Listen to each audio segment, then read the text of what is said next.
Quando eu era pequeno, lá em Campina Grande, era comum naquela época a gente desde cedo aprender sobre ditados populares. Eu não sei hoje, mas os pais, os tios, os avós de antigamente costumavam sintetizar as lições, os ensinamentos que gostariam que nós aprendêssemos por meio de frases que representavam a sabedoria popular, a sabedoria que não se aprende em escola, que não se aprende em faculdade. Eu imagino que ao falar disso você deve recordar de inúmeros ditados populares que você aprendeu com a sua família e que ainda hoje, às vezes até mesmo repete com os seus filhos, com as pessoas mais jovens. Dois deles sempre me fazem recordar. Um deles é: pau que nasce torto, morre torto. E outro: diga-me com quem tu andas, que eu te direi quem tu és. Isso era repetido frequentemente pelos meus parentes, e o tempo passou, e aquilo que eu acreditava que era uma verdade absoluta, que pau que nasce torto, morre torto, e diga-me com quem tu és, com quem tu andas, que eu te direi quem tu és, foi sendo demonstrado que é verdade, mas não é uma verdade absoluta, que pode ser verdade em alguns casos, mas não necessariamente em todos os casos. No texto que nós vamos expor hoje à noite, que é o 4º episódio da 2ª temporada da série Edificarei a Minha Igreja, nós vamos ter o exemplo de uma pessoa que, do ponto de vista espiritual, nasceu torto, embora se achasse a pessoa mais certa do mundo, mas que em algum momento, pela conversão de Deus, foi transformado em um outro homem. E vamos ver também que as pessoas que conviveram com ele antes dessa transformação e que de alguma maneira sim influenciaram a sua vida, no entanto, passaram a ser influenciados por eles ou por ele, porque não é verdade absoluta que a gente apenas é influenciado. É verdade também que a gente pode influenciar. O homem sobre quem eu estou falando nasceu numa pequena cidade chamada Tarso, e foi conhecido como Saulo de Tarso, batizado assim, ou pelo menos chamado assim pelos seus pais, em homenagem ao grande rei Saul. Mas um dia ele se transformou, pela graça de Deus, em Paulo, e deixou de ser conhecido como Saulo de Tarso, daquela pequena cidade de Tarso, e passou a ser conhecido como Paulo, o apóstolo aos gentios. Paulo, o apóstolo aos gentios, é um exemplo cabal, que pau que nasce torto não morre torto, e que sim, nós podemos influenciar os outros, e nem sempre as pessoas com quem a gente anda dizem quem nós somos, que é possível influenciar mais do que ser influenciado. Abra sua Bíblia, portanto, para expormos no capítulo 9 do livro de Atos dos Apóstolos a história da conversão desse homem chamado Saulo, que passou a ser conhecido como Paulo, o apóstolo aos gentios. Nós vamos ler do capítulo 9, verso 1 ao verso 30, essa história que é contada pelo evangelista Lucas em 3 cenas. A cena da conversão propriamente dita, a repercussão que a conversão de Paulo teve na cidade de Damasco, para onde ele estava indo, e a repercussão que a conversão de Saulo teve na cidade de Jerusalém, de onde ele havia saído. Porque, como você sabe, Paulo é encontrado por Jesus Cristo no meio do caminho entre Jerusalém e Damasco. Diz assim a palavra de Deus no livro de Atos dos Apóstolos, capítulo 9, a partir do verso 1. Saulo, respirando ainda ameaças e morte contra os discípulos do Senhor, dirigiu-se ao sumo sacerdote e lhe pediu cartas para as sinagogas de Damasco, a fim de que, caso achasse alguns que eram do caminho, assim homens como mulheres, os levasse presos para Jerusalém. E seguindo ele estrada afora, ao aproximar-se de Damasco, subitamente uma luz do céu brilhou ao seu redor, e caindo por terra, ouviu uma voz que lhe dizia: Saulo, Saulo, por que me persegues? E ele levantou, perguntando: quem és tu, Senhor? E a resposta foi: eu sou Jesus a quem tu persegues, mas levanta-te e entra na cidade onde te dirão o que te convém fazer. Os seus companheiros de viagem pararam emudecidos, ouvindo a voz, não vendo, contudo, ninguém. Então se levantou Saulo da terra e, abrindo os olhos, nada podia ver. E, guiando-o pela mão, levaram-no para Damasco. E esteve 3 dias sem ver, durante os quais nada comeu nem bebeu. Ora, havia em Damasco um discípulo chamado Ananias. E disse-lhe o Senhor numa visão: Ananias. Ao que ele respondeu: Eis-me aqui, Senhor. Então o Senhor lhe ordenou: Dispõe-te, vai à rua que se chama Direita, e na casa de Judas procura por Saulo, apelidado de Tarso, pois ele está orando. E viu entrar um homem chamado Ananias, e impor-lhe as mãos para que recuperasse a vista. Ananias, porém, respondeu: Senhor, de muitos eu tenho ouvido a respeito desse homem, quantos males tem feito aos teus santos em Jerusalém. E para aqui trouxe autorização dos principais sacerdotes para prender a todos os que invocam o teu nome. Mas o Senhor lhe disse: Vai, porque este é para mim um instrumento escolhido para levar o meu nome perante os gentios e reis, bem como perante os filhos de Israel. Pois eu lhe mostrarei quanto lhe importa sofrer pelo meu nome. Então Ananias foi, e entrando na casa, impôs sobre ele as mãos, dizendo: Saulo, irmão, o Senhor me enviou, a saber, o próprio Jesus que apareceu no caminho por onde vinhas, para que recuperes a vista e fiques cheio do Espírito Santo. Imediatamente lhe caíram dos olhos como que escamas, e tornou a ver, e a seguir levantou-se e foi batizado. E depois de ter se alimentado, sentiu-se fortalecido, e então permaneceu em Damasco alguns dias com os discípulos. Esta é a cena da conversão. Começa agora, a partir do verso 20, a cena da repercussão da conversão de Saulo em Damasco.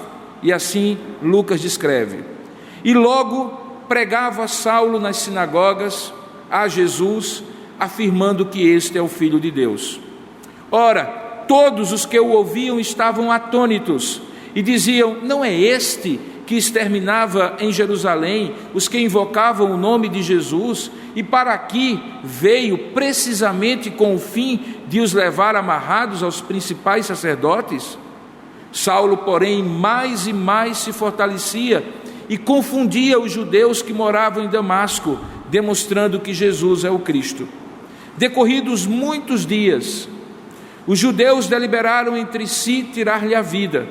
Porém, o plano deles chegou ao conhecimento de Saulo, e dia e noite guardavam também as portas para o matarem. Mas os seus discípulos tomaram-no de noite e, colocando-o num cesto, desceram-no pela muralha. Aqui encerra a segunda cena. A partir do verso 26 começa a terceira cena, a repercussão da conversão de Saulo em Jerusalém. Tendo chegado a Jerusalém, procurou juntar-se com os discípulos. Todos, porém, o temiam, não acreditando que ele fosse discípulo. Mas Barnabé, tomando-o consigo, levou-o aos apóstolos e contou-lhes como ele vira o Senhor no caminho e este lhe falara, e como em Damasco pregara ousadamente em nome de Jesus. Estava com eles em Jerusalém, entrando e saindo, pregando ousadamente em nome do Senhor, e falava e discutia com os helenistas, mas eles procuravam tirar-lhe a vida. Tendo, porém, isso chegado ao conhecimento dos irmãos, levaram Paulo até Cesareia Marítima, o porto, e dali o enviaram para Tarso. Que Deus abençoe a sua leitura da sua palavra feita nesta hora, para que ela por si só já edifique o nosso coração, mas também a exposição possa trazer para nós a mensagem que Deus tem para nós nessa noite. Então, curva a sua cabeça por um instante, eu lhe convido a pedir isso em oração a Deus, para que a sua vinda a este lugar, além de ser para adorar a Deus, também seja para ouvir a voz de Deus, não a voz de um homem, não um comentário sobre a Bíblia, mas o próprio Deus falando, apesar de nós e a cada um de nós.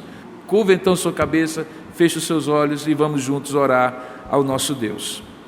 Ó Deus amado e querido Pai, nós louvamos e bendizemos o Teu nome pela Tua palavra lida que será exposta agora, porque entendemos que ela é a Tua palavra, a mensagem do Senhor para nós. E o que nós te pedimos é que ela fale profundamente ao nosso coração, na medida em que o Teu Espírito que a inspirou Lucas para descrever estes fatos, também seja o mesmo Espírito que ilumine, abra o nosso entendimento, para que possamos compreender essa palavra.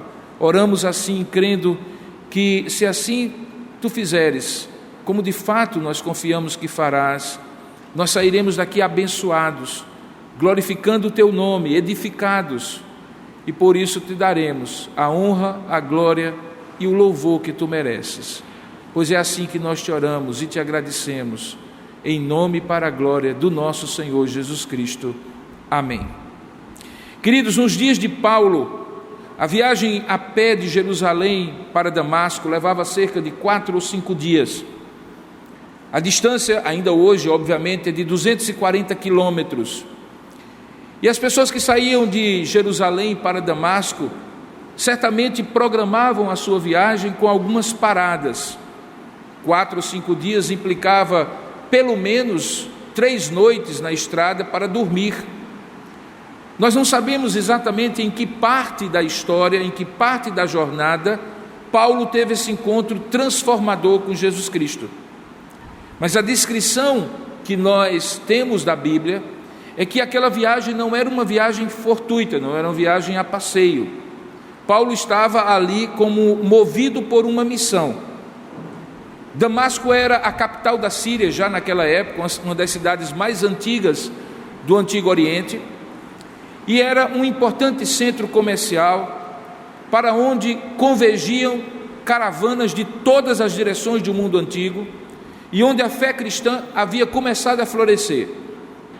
Nos episódios anteriores nessa exposição, eu demonstrei para os irmãos que à medida que aquela grande perseguição, que começa a partir da morte de Estevão, o primeiro mártir cristão, dispersara os cristãos pela região da Judéia e Samaria, e alguns deles certamente chegaram a Damasco, que já estava para além das fronteiras da Samaria. Quando é descrito essa dispersão, desta grande perseguição, que inclusive tinha como a figura do grande perseguidor, justamente Saulo de Tarso, diz que eles, à medida em que estavam indo, caminhando, fugindo para salvar a própria vida, eles pregavam o Evangelho e passaram a ser conhecidos como aqueles do caminho. Certamente pela ênfase que eles davam, talvez citando claramente, literalmente, a palavra de Jesus, quando disse que Ele era o caminho, a verdade e a vida, e que ninguém vem ao Pai senão por Ele, aqueles cristãos foram usados por Deus para, como o pólen disperso pelo vento, fazer com que novas sementes, novas árvores, novos ramos do cristianismo se espalhassem na região da Judéia e da região da Samaria. Damasco era atraente para aqueles cristãos, era uma cidade maior, já cosmopolita, passavam pessoas de todos os lados, de um lado para outro. Quando você vê na antiguidade as rotas das grandes caravanas, nós normalmente pensamos que elas estavam nos lugares desérticos o tempo todo, mas é bom entender que elas vendiam e compravam. Aqueles homens que vendiam e compravam precisavam ter rotas onde determinadas paradas permitiam que eles renovassem e fizessem as trocas comerciais deles. Então, sair do Extremo Oriente, parar em Damasco, descarregar a carga, vender alguns produtos, comprar outros, passar depois para Jerusalém, era um caminho natural de quem vinha do Oriente para o Ocidente, e o inverso também. Para um cristão fugido, que gostaria de ficar incólume, anônimo, uma cidade grande, cosmopolita, com pessoas de todos os lugares, era o refúgio perfeito. No capítulo 13, nós já vamos encontrar a cidade de Antioquia, próximo de Damasco, como sendo a cidade onde surge a primeira grande igreja cosmopolita, formada por cristãos de origem judaica e cristãos de origem gentílica. Aqui em Damasco, provavelmente várias comunidades como esta também pularam, apareceram. Saulo, sabendo disso e com autorização dos principais sacerdotes, é assim que o texto diz, Ele leva consigo cartas precatórias, cartas com autoridade do Sinédrio, para que, encontrando discípulos do Senhor, pudesse levar alguns que eram do caminho, homens e mulheres, para, levando os presos, serem obviamente julgados e possivelmente mortos. É assim que no versículo 1 e 2, Lucas descreve a motivação daquela viagem. Perceba que ele usa até mesmo uma espécie de aposto, uma espécie de advérbio ou expressão adverbial de modo, dizendo assim: respirando ainda ameaças, veja aí no verso 1, e morte contra os discípulos do Senhor. É uma espécie de fotografia do coração de Paulo, ou do coração de Saulo até então. Ele ia então, dirigindo-se ao sumo sacerdote, com ele pegou essas cartas, com uma motivação muito forte de ameaçar e matar os discípulos do Senhor.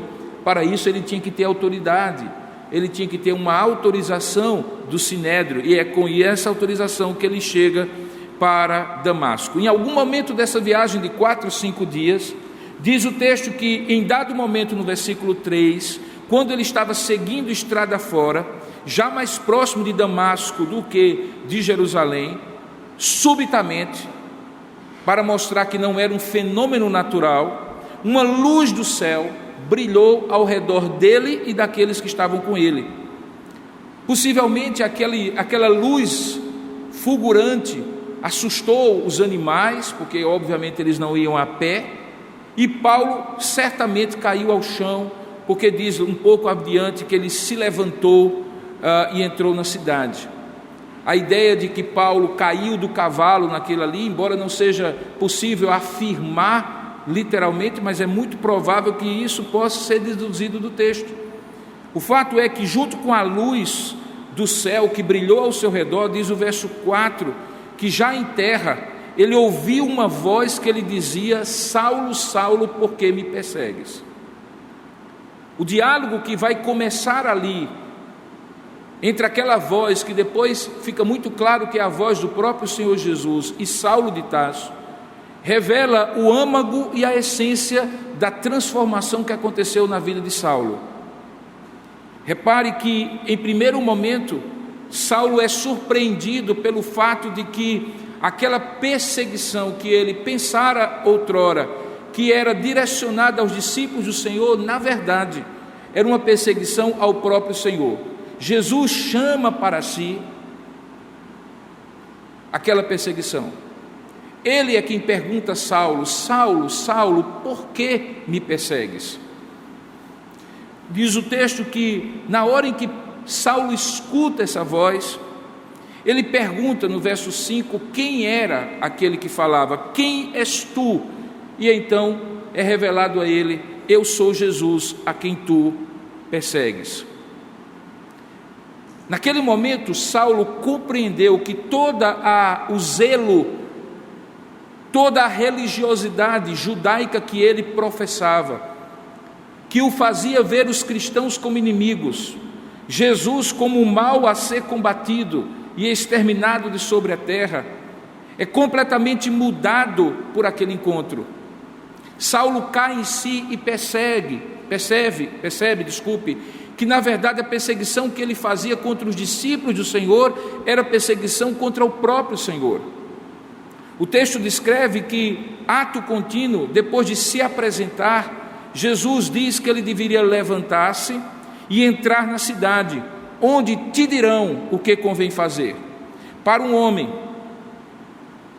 cheio de convicções, ainda que errôneas, mas convicções firmes, cheio de propósitos de morte e de ameaças, ter sido naquela hora tocado por aquela luz, tocado por aquela voz, e ter que sair dali para Damasco, o mesmo caminho que ele outrora pensara em fazer, mas já não motivado pelos mesmos motivos que agora eram outros, e mais, sabendo que a partir dali ele não seria mais o autor do seu próprio destino, aquele que escreveria a sua própria agenda, que determinaria a sua própria razão de estar em Damasco, mas que outros diriam a ele o que ele convinha fazer.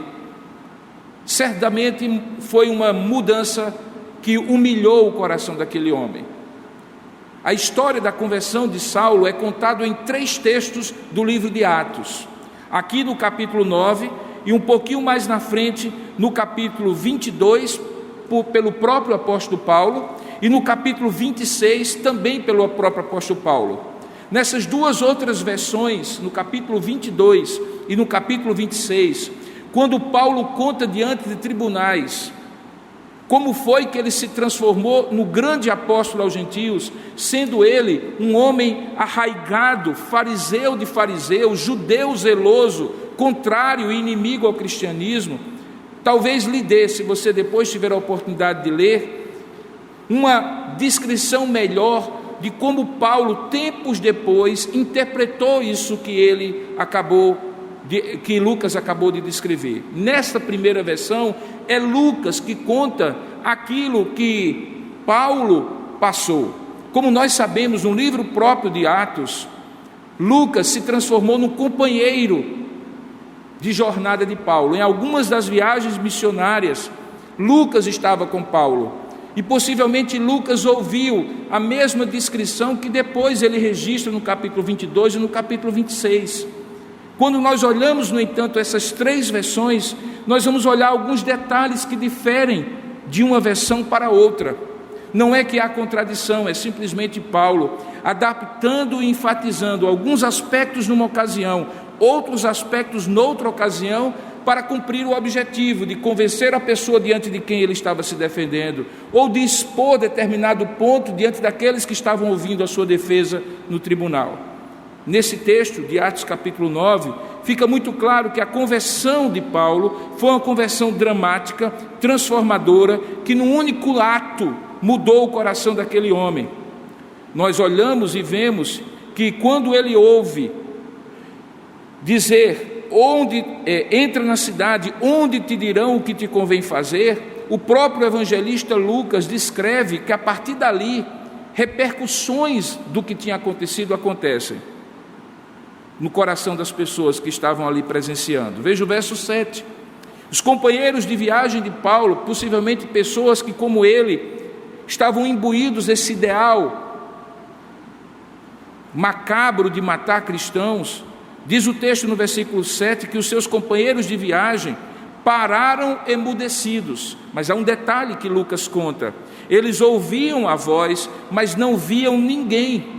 E possivelmente a voz que eles ouviram, que dizia as mesmas coisas, obviamente, que Saulo ouviu, não produziu neles necessariamente a transformação que Saulo recebeu no seu coração.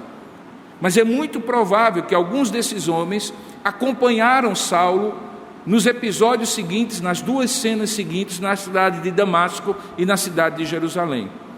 Durante 3 dias, depois de ter chegado a Damasco, guiado pela mão de outros homens, porque no verso 8 é dito que aquela luz fulgurante cegou-lhe os olhos, impedindo-o de ver, e ele passou a ser guiado pela mão. Veja aí no verso 8, ele passou esses 3 dias já em Damasco, em jejum, durante os quais nada comeu nem bebeu.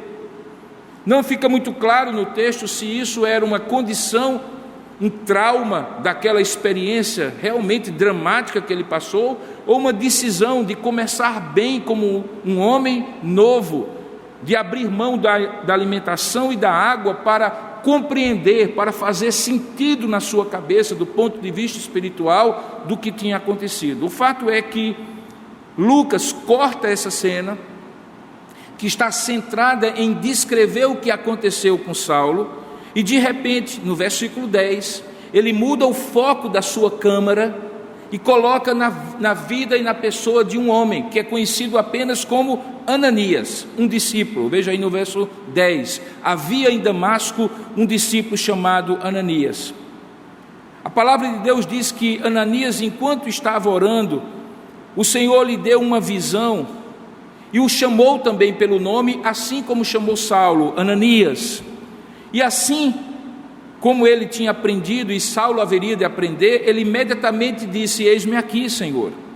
E a ordem para Ananias foi a mais estranha possível: levanta-te, dispõe-te, vai para a rua chamada direita, ali mesmo em Damasco, encontra a figura e a casa de um homem chamado Judas, que não é Judas Iscariotes, a essa altura Judas já tinha morrido, e ali tu encontrarás um homem chamado Saulo, apelidado de Saulo de Tarso, pois ele está orando. Eu fico imaginando a mim e a você no lugar de Ananias. Veja, Ananias já sabia quem era Saulo.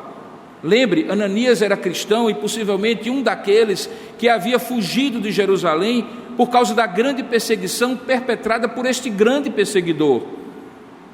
Seria o equivalente a um homem encontrado em qualquer lugar, fugindo de Hitler na Segunda Guerra, e alguém chegar para ele e dizer assim: olha, vai para a rua direita, lá tem um homem chamado Judas, e lá encontrarás Hitler, e ele está orando. Qualquer judeu na época da Segunda Guerra Mundial teria a mesma reação que Ananias teve. Ele não duvidou do que Deus estava mandando ele fazer, tanto é que ele obedeceu.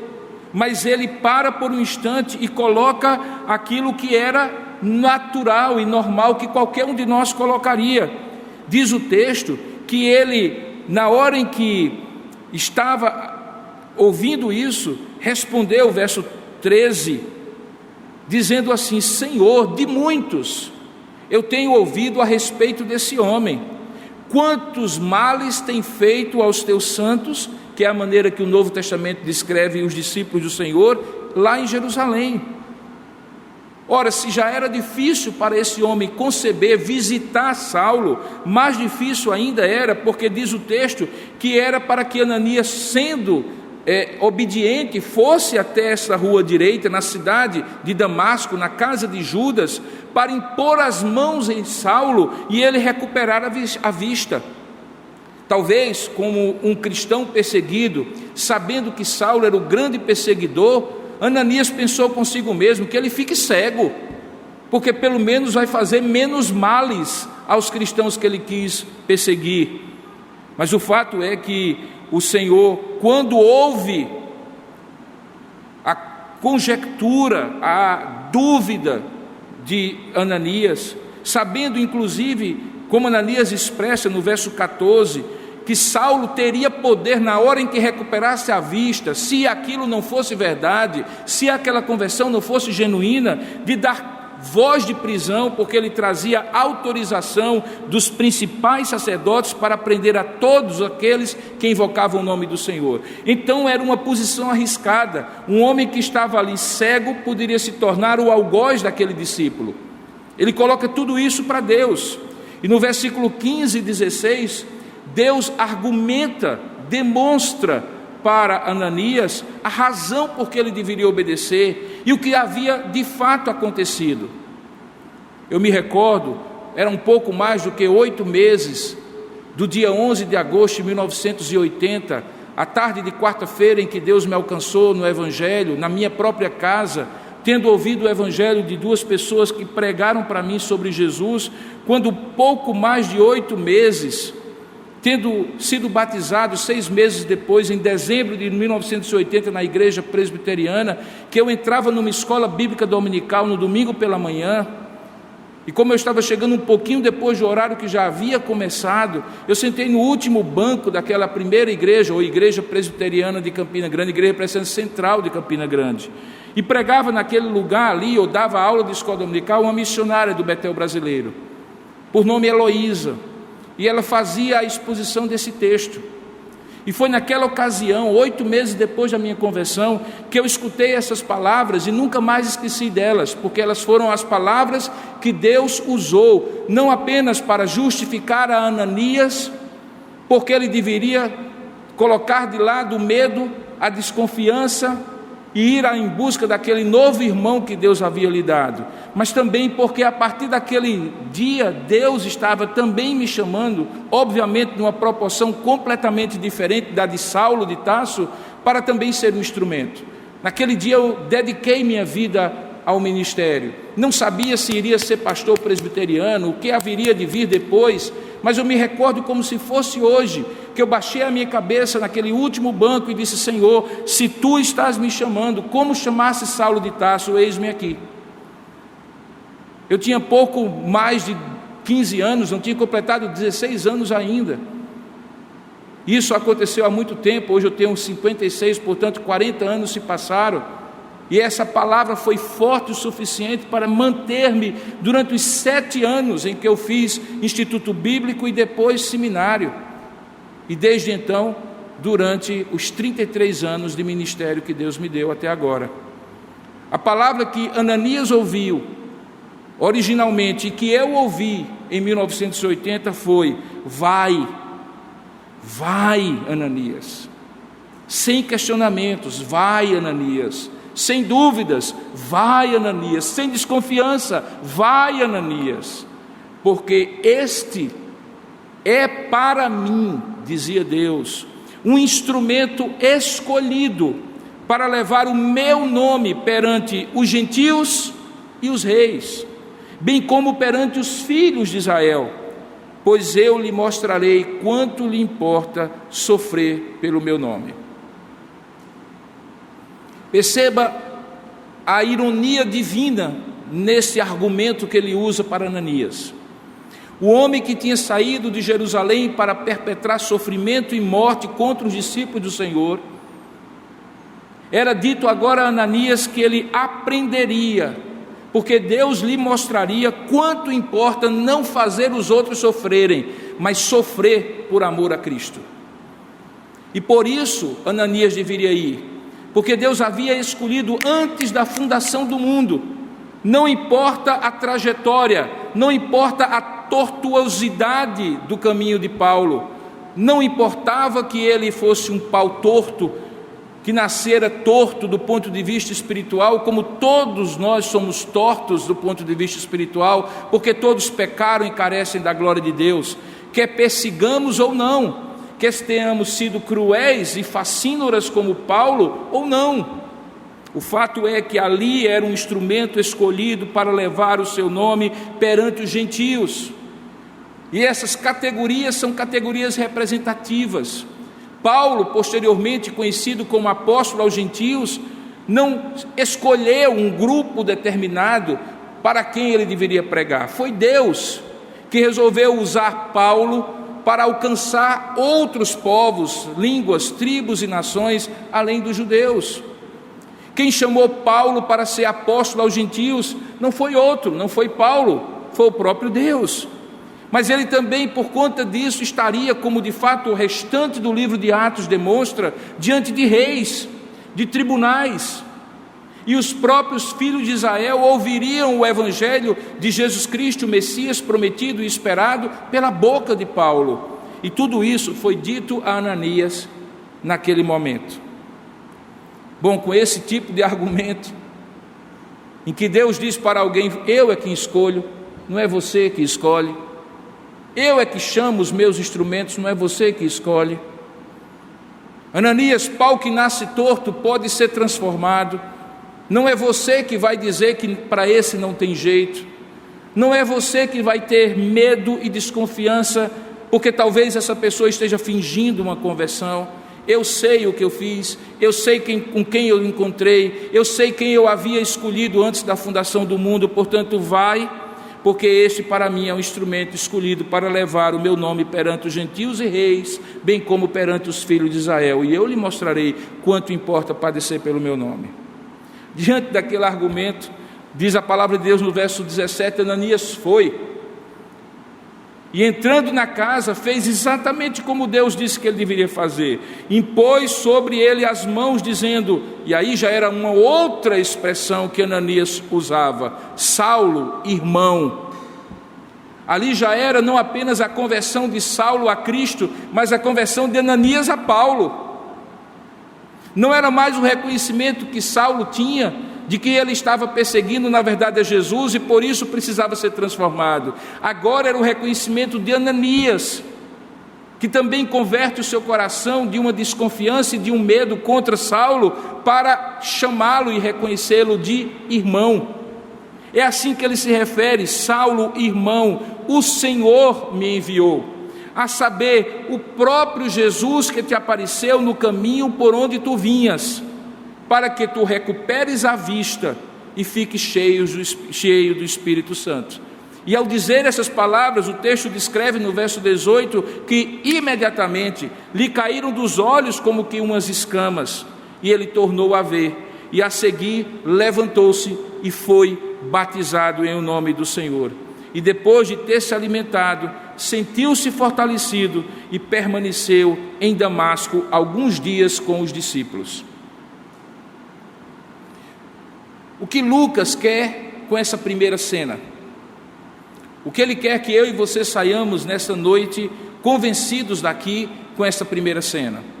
Exatamente aquilo que na introdução desse sermão eu falei, que não existe ninguém difícil que Deus não possa transformar, não existe nenhum pau torto que Deus não possa alinhar, não existe ninguém inalcançável pelo Evangelho. Pelo contrário, no eterno decreto de Deus, nós nem bem sabemos aquelas pessoas que Ele já escolheu e as circunstâncias que Ele vai usar para que aquela pessoa escolhida que ainda não conhece, venha a conhecer pela pregação do Evangelho, por um encontro direto com Jesus Cristo, como aconteceu com Saulo, e seja profundamente transformado. Que deduções eu tiro disso? É que aquilo que eu vejo não é o que Deus vê. Aquilo que eu acho que é possível ser feito não é aquilo que Deus efetivamente pode e faz.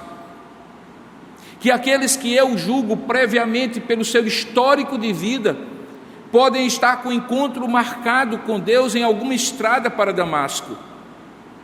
E eu, talvez na condição de ser um Ananias, vou ter que superar os meus medos e minhas desconfianças e orar para que este que não conhecia a Deus e que passa a conhecê-lo, se transforme num verdadeiro apóstolo, um discípulo do Senhor, como Saulo, mesmo que em proporções diferentes. A história de Saulo, irmãos, é a história da conversão mais dramática e transformadora de todo o Novo Testamento. Essa história está no capítulo 9, porque na maneira de Lucas descrever os fatos no livro de Atos, ele usa episódios que são como interlúdios, como parênteses na narrativa, que servem como uma espécie de dobradiça narrativa, de modo que aquilo que ele estava narrando até então se desdobra por intermédio de uma história que ele coloca no meio para aquilo que vai acontecer posteriormente. E é exatamente isso que acontece. Se do capítulo 1 até o capítulo 8 de Atos, antes dessa história, o personagem principal era Pedro, coadjuvado por João. Se você tinha um Filipe, como também uma pessoa destacada, um Estevão, mas certamente do ponto de vista apostólico era Pedro a grande figura. A partir dessa conversão de Saulo, Pedro vai tendo um papel cada vez mais atenuado na narrativa, enquanto que Saulo de Tarso começa a ter um papel cada vez mais intensificado na narrativa. Do capítulo 13 até o capítulo 28, Pedro praticamente desaparece da narrativa de Lucas, e é Paulo de Tarso que está como grande herói da fé no Concílio de Jerusalém no capítulo 13. É ele que faz a sua primeira viagem missionária no capítulo 13 e 14. Ele que faz a sua segunda viagem missionária no capítulo 16 e 17, que faz a terceira viagem missionária no capítulo 19 e 20, e a partir do capítulo 21 é a sucessão de prisões e tribunais até que ele chega a Roma. E enquanto tudo isso está acontecendo, ele escreve nada mais nada menos do que 13 livros dos 27 livros do Novo Testamento. Prega o Evangelho e planta igrejas em toda a Ásia Menor, atualmente a Turquia. Entra na Europa por meio da Península Grega e prega o Evangelho, se tornando um apóstolo que chega ao final do seu ministério dizendo assim: irmãos de Roma, por favor, escutem o Evangelho, porque eu quero passar por aí, porque já não era um lugar que ele, não era ainda um lugar que ele conhecia, para que vocês me ajudem, porque eu quero chegar até as fronteiras ocidentais do Império na Espanha. Esse homem passa a ser um homem de um volume de realizações, de operações de Deus por intermédio dele, como pastor, como plantador de igreja, como escritor, como defensor do Evangelho, apologeta do Evangelho, como nenhum outro teve. Se alguém perguntar para mim qual é o principal personagem humano do Novo Testamento, exclusivamente humano, eu vou dizer, é o apóstolo Paulo. Como eu costumo brincar, se houvesse um Papa instituído por Deus, certamente ele não seria Pedro, seria Paulo. Tal é a importância que ele tem no Novo Testamento. Ele só é menos importante do que aquele que é o principal, aquele que é o protagonista da história, que é o próprio Senhor Jesus. Essa história, portanto, desta primeira cena, é a história em que Lucas está querendo descrever para mim e para você que essa importante realização de Paulo é decorrente da dramaticidade da sua conversão.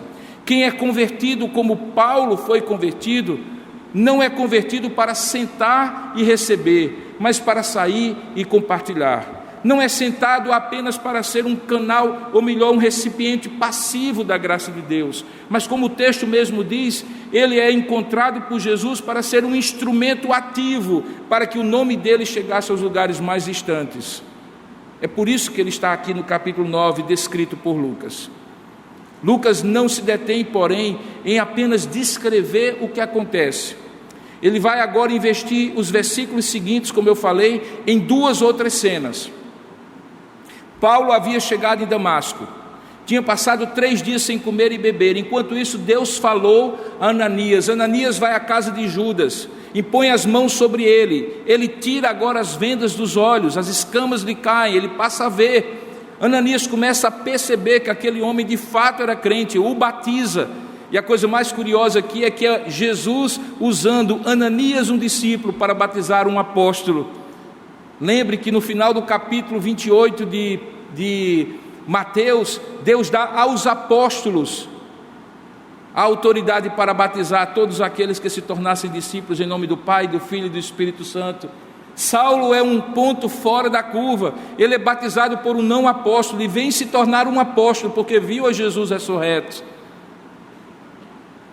Depois de descrever tudo isso, agora já em Damasco, diz o texto que ele, como você mesmo viu, passou alguns dias com os discípulos, e a partir do verso 20 diz o que é que ele passou a fazer. Irmãos, eu não sei, a gente ler esse texto, você deve ter lido algumas vezes, e talvez você não dá a devida importância à mudança, ao twist, aquela coisa que mudou completamente o ponto de inflexão, o divisor de águas dessa narrativa. O homem tinha vindo para matar, e matar cristãos. No meio do caminho se tornou um discípulo de Cristo. E o que é que ele faz? Com a mesma intensidade que ele queria matar, diz o texto, que depois de ter se alimentado, sentiu-se fortalecido, verso 19, permaneceu em Damasco alguns dias com os discípulos e logo, veja o advérbio de modo, logo, tanto quanto imediatamente lhe caíram os olhos, tanto quanto imediatamente ele foi batizado, tanto quanto imediatamente ele foi reconhecido como discípulo, imediatamente ele passou a pregar. E onde é que ele pregava? Diz o texto que ele logo pregava nas sinagogas. E o que é que ele pregava? Ele pregava Jesus, afirmando que este é o Filho de Deus. Talvez você não consiga compreender o que isso significa, mas significa a descrição da transformação mais dramática contada no Novo Testamento, irmãos. Esse homem matava gente que cria em Cristo, ele se torna um cristão, e agora ele volta para os seus, aqueles que como ele tinham nascido no berço judaico, e nas sinagogas, os templos onde os judeus liam a Torá, faziam as suas orações e diziam que Jesus não era o Messias esperado. Ele vai aos sábados e lá prega a estes que Jesus de fato é o Filho de Deus. Paulo, pela conversão, simplesmente mudou a polaridade da sua motivação, o propósito da sua vida, a intenção da sua alma, o objetivo da sua existência. Mas a intensidade, o fervor, o desejo de ser instrumento nas mãos de Deus, que antes ele achava que era ou que estava sendo, se matasse cristãos, agora ele manteve no seu coração para salvar judeus da ignorância de não receberem Jesus como o Messias prometido. Diz o texto que logo pregava nas sinagogas, afirmando que Jesus é o Filho de Deus. E os efeitos e a repercussão, que é a descrição que Lucas faz questão de contar, está no verso 21 em diante, que todos os que o ouviam estavam atônitos. A palavra atônitos aqui é muito mais do que desconfiados, muito mais do que admirados, mais do que alguém que não está compreendendo aquilo. A palavra atônito aqui é uma palavra forte no Novo Testamento grego, significa apavorado, assustado. Assustado, porque eles diziam para si mesmos: não é este o que exterminava em Jerusalém os que invocavam o nome de Jesus, e para aqui veio precisamente com o fim de os levar amarrados aos principais sacerdotes? O que os assustava era o teor, a intensidade, a rapidez da mudança que Deus operara no coração de Saulo. E isso ficava muito claro, porque diz o texto que diante disso, Saulo, ainda chamado como Saulo aqui, ao invés de se abater com isso, diz o texto que mais e mais, veja o verso 22, ele se fortalecia.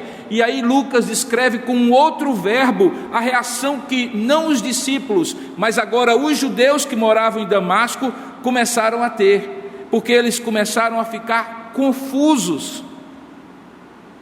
Diz o texto que Saulo, porém, mais e mais se fortalecia e confundia os judeus que moravam em Damasco, demonstrando que Jesus é o Cristo. A ideia de confundir aqui não é a ideia de simplesmente fazer com que desse tilt no tico e teco da cabeça dos judeus, que eles não entendessem mais, mas que aquilo começava a incomodá-los, a impactá-los, a tal ponto deles dizerem: se aquele nosso herói da perseguição se transformou do outro lado, virou a casaca, foi convertido e agora prega para nós que aquilo que ele dizia antes não era verdade, e que verdade era aquilo contra o qual ele lutava antes, como é que vai ser a partir de agora? Se o nosso herói da perseguição se tornou o herói da fé daqueles que são discípulos de Cristo, como vai ser agora? Você sabe que as pessoas não gostam de abrir mão de convicções que elas vão construindo ao longo da vida. Por isso que às vezes existe um tempo ótimo, um momento específico, uma oportunidade específica que Deus usa. Quando se faz um estudo sobre os momentos que Deus usa para alcançar pessoas, existe um ponto em comum: frequentemente as pessoas estão desestabilizadas, suas crenças não estão tão arraigadas, porque coisas diferentes aconteceram, riscos de morte aconteceram, desenlaces conjugais aconteceram, falências profissionais e comerciais aconteceram, doenças incuráveis assolaram pessoas próximas, gente querida morreu e aquela pessoa está com as suas bases de crença, de valores, de percepções do mundo abaladas, porque a tendência do ser humano é numa autossuficiência tremenda, e colocando os tijolos da sua construção de vida de tal maneira que ele não admite que talvez o muro esteja torto, e que vai ser preciso derrubar tudo e mudar os fundamentos. Por isso os judeus se confundiam com Paulo, se apavoravam com a mudança. E aí, quando a gente se apavora com alguma coisa, é possível ter a reação que esses homens tiveram. Diz o texto que decorridos muitos dias, verso 23, ou seja, isso foi durante um período de tempo crescentemente acontecendo, os judeus deliberaram entre si tirar-lhe a vida. E aqui está a ironia das ironias. O homem que tinha saído de Jerusalém para matar a gente agora estava na lista de morte dos seus compatriotas. Os judeus então guardavam, diz o verso 24, dia e noite as portas de onde Paulo estava e as portas dos muros de Damasco, para que ele não fugisse, porque o propósito era, diz o verso 24, o matarem. Mas o plano deles chegou ao conhecimento de Saulo. E aí os seus discípulos tomaram-no de noite e colocado num cesto, desceram-no pela muralha de Damasco, porque se fosse pela porta seria descoberto. O que Lucas deseja que nós aprendamos com essa segunda cena? É que não é possível uma conversão que não abale as estruturas da vida de alguém e não impacte a vida dos outros que estão ao seu derredor.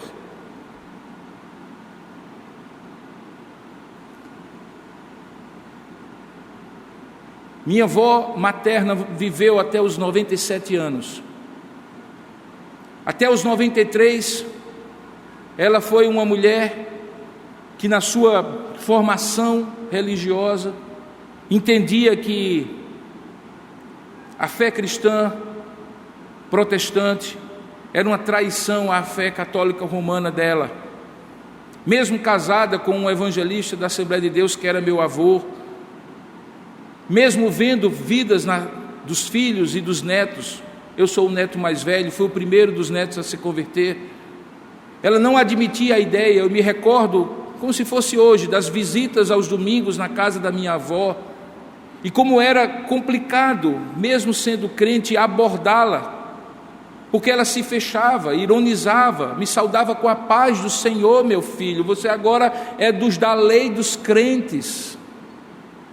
Me recordo como em um determinado momento ela ironicamente, mas com muita crueldade, na sua ignorância espiritual, disse que para ela era melhor ter me visto sair para um cemitério do que ter me tornado pastor protestante. E assim foi até os 93 anos de idade, até que Jesus alcançou a vida dela. E eu me recordo daquela primeira visita que fiz à sua casa aqui já em João Pessoa, porque essas histórias são de Campina Grande, da minha época da infância e da juventude. Quando eu voltava do seminário, minha avó nunca, em 7 anos e mais 1 ano de ministério em Campina Grande, foi a um culto em que eu preguei. Nunca. Até que aos 93 anos de idade, Deus tocou o coração dela, e eu me lembro da visita que fiz aqui em João Pessoa. Quando eu me aproximei, ela me saudou com a paz do Senhor, e aquela paz do Senhor foi diferente naquele dia, porque era a paz do Senhor de uma irmã em Cristo, a paz do Senhor de alguém que de fato tinha sido tocada por Jesus Cristo, não pelo meu ministério, não por uma pregação minha, mas usando outros servos de Deus. E durante os últimos 4 anos de sua vida, eu vi minha avó crescendo na graça e no conhecimento do Senhor, e com o seu testemunho, quietinha no seu canto, já velhinha, impactar aspectos da vida familiar dela, das filhas e dos netos, de maneira transformadora, porque não é possível que alguém de fato se converta e permaneça um discípulo anônimo, um agente secreto, que não muda, que não incomoda, mesmo sem querer incomodar, que não produz aquela situação de alguém se assustar com a mudança. Às vezes alguns são até demais, aquele fervor do novo convertido, muitas vezes sem conhecimento, sem sabedoria, sem bom senso e sem prudência, chega a se tornar um fervor chato, antipático. Mas é impossível que alguém seja transformado e não seja usado por Deus para transformar outros, para tornar algumas pessoas conscientes, capazes de perceber que alguma coisa mudou. Eu não sei, querido, como foi que Jesus encontrou com você, visto que quem marca o encontro conosco é Deus e não nós. Nós estamos na nossa estrada de Damasco. Alguns de nós estávamos na estrada de Damasco, e no meio do caminho Deus nos encontrou.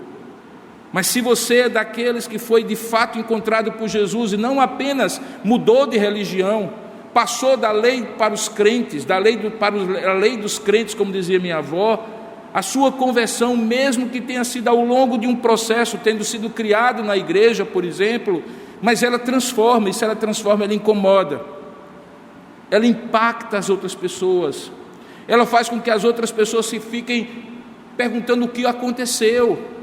Algumas dizem que é uma lavagem cerebral, porque coisas que você antes se deliciava e tinha prazer, passaram a ser anódinas, completamente sem gosto, sem cheiro e sem sabor para você. E outras coisas que você não imaginava que teriam um dia sabor na sua vida passam a ter.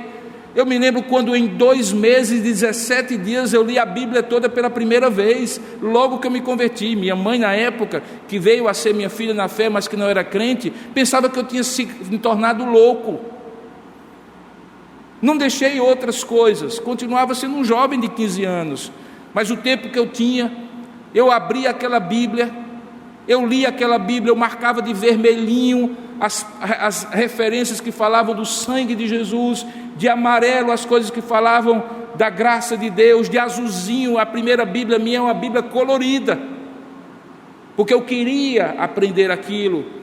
Jesus transformou minha vida no dia em que Jesus encontrou, no dia 11 de agosto de 1980, naquela tarde, final de tarde, eu tomei um banho e saí para conversar com os meus amigos da vizinhança e os meus amigos do time de handebol do colégio. Eu cheguei de madrugada praticamente em casa, minha mãe achava que eu tinha sido raptado, mas é porque aquilo foi forte o suficiente para que eu conversasse com as pessoas, falasse de Jesus com as pessoas. Se alguém me perguntar qual é o primeiro sinal de alguém que realmente foi convertido, é fome de Deus e fome de falar de Deus.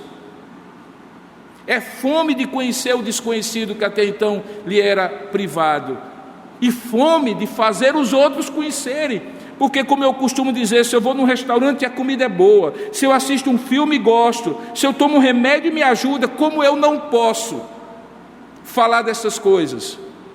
E se essas coisas forem muito como de fato são, menos do que a graça de Jesus, como é que eu posso ficar com a boca calada? Paulo diz o texto que logo depois de estar minimamente fortalecido, ele pregava a ponto de confundir os judeus que moravam em Damasco, e muitas vezes produzia até mesmo perseguição. Essa história está contada para mostrar que a conversão de Saulo não foi um conto de carochinha, não foi fictícia, foi uma conversão real e verdadeira, e está aqui para demonstrar que eu e você também precisamos ter os frutos de uma conversão verdadeira, semelhantes a Paulo. Talvez não sejamos eloquentes como Paulo, talvez Deus não vai nos levar a todos os reis e gentios, ao povo de Israel, mas ali perto, na sua vizinhança, nas pessoas que convivem com você no trabalho, na faculdade, na escola, no condomínio. É impossível virtualmente que você entre e saia com a boca calada, sem falar pelo menos que Jesus é o Senhor da sua vida, que Ele transformou o seu coração, porque é exatamente disso que se trata a conversão. Finalmente nós temos a terceira cena, que é quando, depois de descer do cesto na muralha de Damasco, diz o texto que ele se dirige a Jerusalém. E essa história é muito interessante, porque para um pouquinho e pense. Talvez o caminho mais difícil, embora Rui Carneiro dissesse que no caminho de volta para casa a gente nunca se perde, é o caminho de reencontro com o nosso passado. E Paulo agora estava fazendo um caminho ao contrário, reencontrando o seu passado. E ao reencontrar o seu passado, diz o texto que, tendo chegado a Jerusalém, verso 26, a primeira atitude que ele tomou foi, procurou juntar-se aos discípulos do Senhor. Mesmo que todos o temessem, como diz o texto, não acreditando que ele fosse discípulo. Aqui estamos diante do segundo grande sinal de uma conversão. Uma pessoa que se converte realmente sente necessidade de se congregar com quem é do Senhor, mesmo que ele não seja bem recebido. De vez em quando alguém diz assim: puxa vida, pastor, eu tenho uma crítica a fazer à igreja. De vez em quando a gente escuta isso, entristece o coração da gente, a gente tenta melhorar. O nosso lema continua sendo corações amigos e braços abertos, mas não somos perfeitos. Às vezes não damos atenção para a pessoa, não damos o sorriso, não damos o bem-vindo. Mas há um outro lado da moeda, e o outro lado da moeda é que Paulo teve que enfrentar uma igreja em Jerusalém que temia que ele fosse um embuste, um fake, um agente infiltrado do judaísmo para de dentro para fora destruir a igreja. Se hoje uma pessoa ou outra diz assim: eu não me senti muito bem recebido porque ninguém olhou para mim, ninguém falou comigo. Na época de Paulo, as pessoas não apenas não olhavam, as pessoas não apenas não falavam, como as pessoas desconfiavam da conversão dele. E certamente por causa dessa desconfiança também não o tratavam de maneira tão calorosa e acolhedora. Mas perceba que o sinal de uma conversão é a necessidade que você tem de estar com pessoas que passaram pela mesma experiência que você passou, que comungam dos mesmos valores, das mesmas crenças, da mesma experiência com Deus. Hoje nós encontramos um fenômeno que é conhecido como os desigrejados. Pessoas que justificam a ausência de alguma comunidade de fé por experiências traumáticas que tiveram em alguma comunidade, por comportamentos abusivos, seja de pastores ou de líderes, por decepções ou frustrações. E eu compreendo que tudo isso marca o coração de alguém, pode entristecer, desanimar. Ai de mim, ai de você, se nós formos uma pedra de tropeço na caminhada espiritual de alguém. Mas deixe-me lhe dizer, nada, absolutamente nada, justifica que alguém, sendo cristão, não encontre uma comunidade para se congregar, para ouvir um sermão, para edificar a sua alma, para servir a Deus, para louvar a Deus e oferecer o culto a Deus, porque a gente se junta àqueles que creem no mesmo Deus que nós cremos. Se não é aqui em Tambaú, que Deus lhe encontre e você abra o seu coração para encontrar um lugar onde você pode ser bem acolhido, onde você pode servir a Deus. Mas não é possível que numa cidade do tamanho de João Pessoa, com centenas, talvez milhares de igrejas hoje, não exista em algum lugar que não vale a pena você sair num domingo e estar lá naquela comunidade, conhecendo a Deus e servindo a Deus. É virtualmente impossível. Em Jerusalém só tinha uma igreja, ou era lá ou era lá. E mesmo com toda a desconfiança, foi lá que Paulo, diz o texto, procurou os irmãos que eram discípulos com ele, mesmo sabendo que eles o temiam, não acreditando que ele fosse discípulo. E aí surge uma figura que já tinha sido apresentada antes, chamada Barnabé, conhecido como José Barnabé, filho da consolação. Sabe aquele irmão que vê o melhor nos outros? Sabe aquele irmão que ampara os outros, que conforta os outros, que é usado por Deus para fortalecer a sua vida, que Deus usa para, nos primeiros passos, como se você fosse um bebê em Cristo, ser aquele que caminha com você, segura na sua mão, até que você caminhe com as próprias pernas. Esse foi Barnabé para Saulo. Saulo aparece, ou melhor, Barnabé aparece na vida de Saulo em dois momentos cruciais: na conversão dele aqui, quando ele se integra na igreja presbiteriana de Jerusalém, ou melhor, na igreja de Jerusalém, e quando ele é chamado por Deus para o ministério na igreja presbiteriana de Antioquia. Barnabé foi fundamental na conversão e no chamado para as viagens missionárias de Saulo. Diz o texto que Barnabé, e olha que expressão bonita, tomando-o consigo, botando debaixo das asas dele, sendo suporte, levou a quem? Levou aos apóstolos, Pedro, João, os outros que estavam ali, e contou-lhes. Veja, Barnabé não estava no caminho para Damasco. Certamente ele ouviu o que ele contou aos apóstolos da boca do próprio Paulo e creu. Há pessoas que têm uma facilidade de descrer no que a gente diz, mas há outras pessoas que são usadas por Deus para confiar naquilo que a gente diz. Barnabé era desse segundo grupo, ele confiou no que Paulo contou, e diz o texto que ele levou aos seus discípulos e contou-lhes como ele vira o Senhor no caminho, e que este lhe falara, e como em Damasco pregara ousadamente em nome do Senhor. E aí, Lucas descreve que a partir daí, Saulo estava com eles em Jerusalém, entrando e saindo, e fazia em Jerusalém aquilo que havia feito em Damasco, pregando ousadamente em nome do Senhor. Mas um homem de convicções fortes como Paulo, eventualmente também traz contra si algum tipo de beligerância, porque o verso 29 diz que ele falava e discutia com os helenistas. Essa expressão helenistas vem de Helênia, ou da maneira como os gregos eram conhecidos como os helênicos. Quem eram os helenistas? Lembra, eles já aparecem em Atos capítulo 6, quando as viúvas deles são preteridas na distribuição da cesta básica diária, e ali se cria o proto-diácono, aquele início de diaconia na igreja em Jerusalém. Os helenistas eram judeus que falavam grego, por isso eles eram conhecidos como helenistas, que não moravam em Jerusalém e que, portanto, tinham com Paulo talvez uma questão de ordem mais cultural do que teológica, e eles procuravam tirar-lhe a vida. E dessa maneira, novamente, tendo isso chegado ao conhecimento dos irmãos, levaram-no até Cesareia Marítima, o porto no mar Mediterrâneo, e dali o enviaram para a sua terra em Tarso. Desse momento de Tarso até o Atos capítulo 13, Paulo desaparece da história e vai ser encontrado de novo por Barnabé como um homem que seria enviado para os gentios pela igreja em Antioquia. O que é que Lucas deseja descrever nessa terceira cena?